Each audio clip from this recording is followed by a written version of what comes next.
Hello fellow planters. So in this video, I'm going to show you something really cool.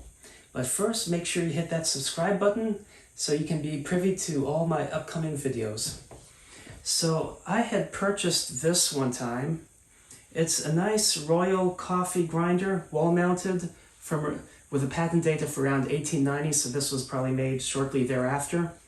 And it was missing the cup. Usually there's a cup here, so you put the coffee, you crank, and the grounds come into a cup, and then you take it, you dump it in the pot, and you have coffee. Now, fortunately, I have more than one in my coffee grinder collection, and this one has a cup to go with it. So it just attaches like that. But you see how close this is? And I don't want to ruin this nice cup because these are the pieces that are usually missing in what people desire in those. You can easily find these wall-mounted coffee grinders, but without the cup. So I don't want to ruin this with a plant in here, you know, and making the steel rust. So anyway, so one thing I did was, because this was mounted on an old cutting board, I didn't like how this was mounted too high. So if you see here, I did lower this and plug that hole in, and then I gave this a coat with linseed oil. This could stand to be tightened a little bit. I didn't tighten it that much, but let me show you this piece here. So for the top, you can go to the Dollar Tree, and for like you get four for $1. They come with a piece of cardboard in between, and you get these tiny little glass saucers. So I basically am using a couple glass saucers. This one, I put a rim on it. I took self-adhesive craft foam you can get from Hobby Lobby or Michael's. Now, fortunately, the length, you know, I cut a little slice, and fortunately, it was just a little longer, so I was able to trim it and fit it. So what you do is you set it down, and then you run the strip around so you have it nice and flush, or almost flush. Anyway, so what's nice is this one fits perfectly inside there, you see, and then it's really snug with the foam on there.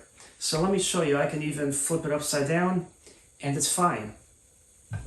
Now, I'd like to find a saucer that can fit in here, so I can have a planter on this countertop mounted coffee grinder. Of course, this desk or table is too thick for that, but that would be nice sitting on the side of the table with something dangling, you know.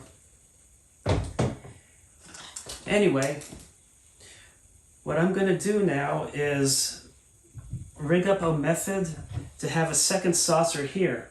And you're going to see what I'm going to do with the plants for this. And I'm going to do it in the macrame fashion. So I have this jute cording. This is like twine made with jute, the ivory color. And, you know, I've made some using the jute before. It's very messy to work with. It leaves so much like dust. But this piece is a wall planter that I bought from Seagrove in North Carolina. You have a ton of potters there, and this was made by a guy named Blaine Avery. And I have his business card, but unfortunately, the website goes to some Asian site. I don't think he's in business anymore. Doing my research, it seemed like he came down with Lyme disease around 2018. It's a shame. He made really good work. So anyway, just wanted to show you guys that. And now, as you can see, there's a hole in the cutting board. I plan to eventually, like on this car flower vase from the 20s, I mounted it, and I used a 90-degree bracket, like a mending plate, chiseled it to be recessed with a hole so I can hang it, and it's perfectly flush on the wall.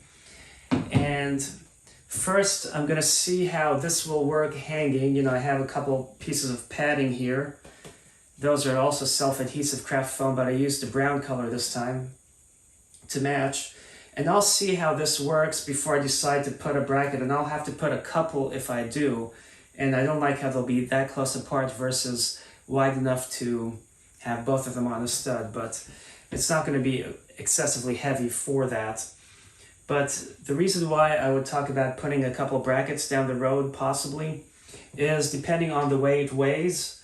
When this is here, is it going to be level or is it going to be like that or like that? So that's one thing to consider. Now I do have some vinyl, I keep dropping things. I do have some vinyl tubing which fits perfectly in here. So I'm actually going to cut a piece, and that's going to give this a little extra stability because the grains are going vertically, so hanging it and being old wood, I don't want this piece to break off and the whole thing to crash down. So this will give it a little extra strength in there.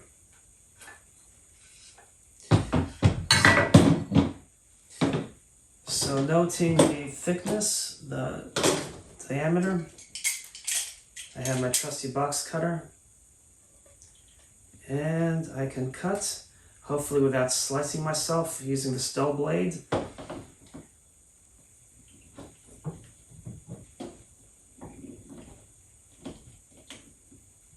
Anyway, I don't want to ruin the table. But anyway, let me go ahead and rig up the macrame for this. So I made a macrame holder, and I guess I could have extended it just a little bit longer, but it's about the right height for this. So like it will be about there, which is about right. Although it could have hung there, but that would be too far down possibly.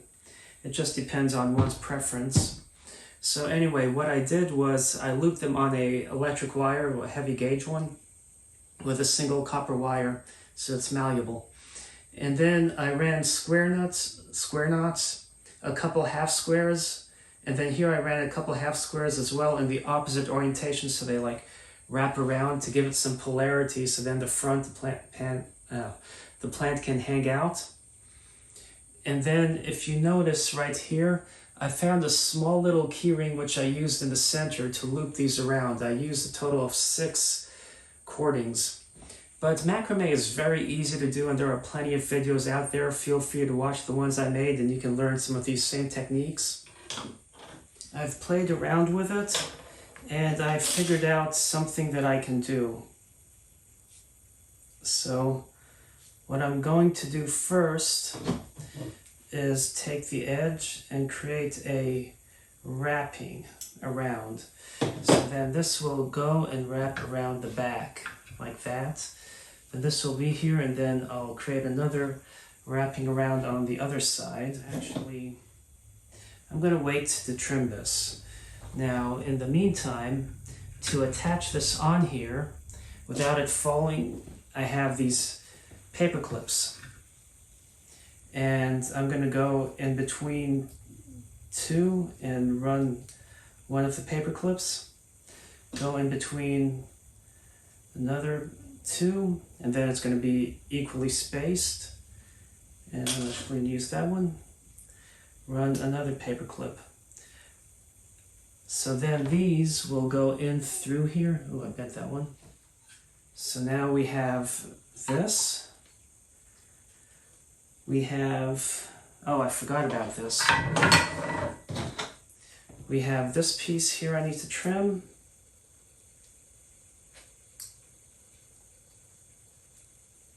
Not the best scissors for the job,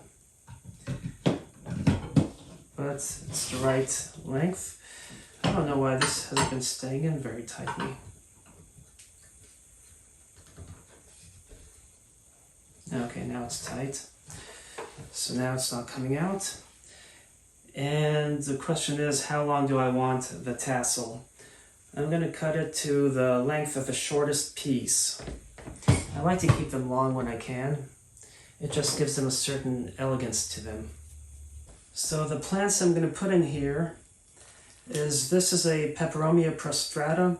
I purchased it from a place called the Plant Farm. I found them on Etsy. The price was really good. They're out in Oregon and I'm in North Carolina, so it took a while, to come in the mail, and there was a delay in the shipping because they were worried about a heat wave that would have possibly fry the plant, but I'm so pleased with it because you can see the nice green variegation on there, whereas the ones I saw last at the local nursery, they were like a light green. There was something wrong with them. And then I have the Pilea libanensis. So essentially what I'm going to do is the prostrata has slightly larger leaves. It will go on top to mimic the coffee beans, the whole beans. And then the Pilea libanensis, I'll plant some down here to mimic the ground coffee. And I thought I'd also show this plant off here, my Peperomia peppermill. Where I have it with the lighting, you can see how it is very, basically like a nice brown color. It's so nice. I propagated this, and the one at work shows a lot of green and brown, so I just wanted to show this off. So this would look good probably up there as well if I wanted to have like the whole beans and then something else that's brown here as the ground beans. But when you make a project like this, you know, you get to have your artistic license. So let me go ahead and plant some of these in here, and I'm going to basically have to cut these and root them from, you know, do soil propagation.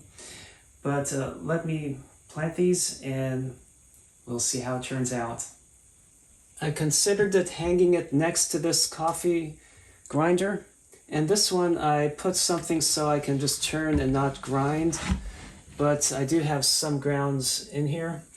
And wouldn't this be nice to make a terrarium in a wall-mounted coffee grinder? But anyway, I'm going to remove this and then hang it here and see how it looks. Here is the end result of my labor. Now, one thing is, this didn't seem to screw in deep enough because this cutting board is thicker than the wood that my Universal number 24 wall-mounted coffee mill was mounted on, so I don't feel comfortable leaving this up here. But one thing is also, I didn't have too many really long strands. I didn't want to take the very short strands and make my Pilea libanensis that was in that small square pot look very anemic. So I only got 3 viable cuttings that were long enough for me. But as you can see, I have this at an angle versus horizontal, just to act like the coffee is like pouring and rushing out. And I really saturated the soil, and this way that will help, so as these roots, it will help keep them alive so they root well. And then as the Peperomia prostrata starts to hang down and the Pilea libanensis starts to grow and hang down, it will look really nice. Anyway, I hope you found this inspiring and motivated to make your own interesting projects with antiques and plants. Thanks for watching, and happy planting!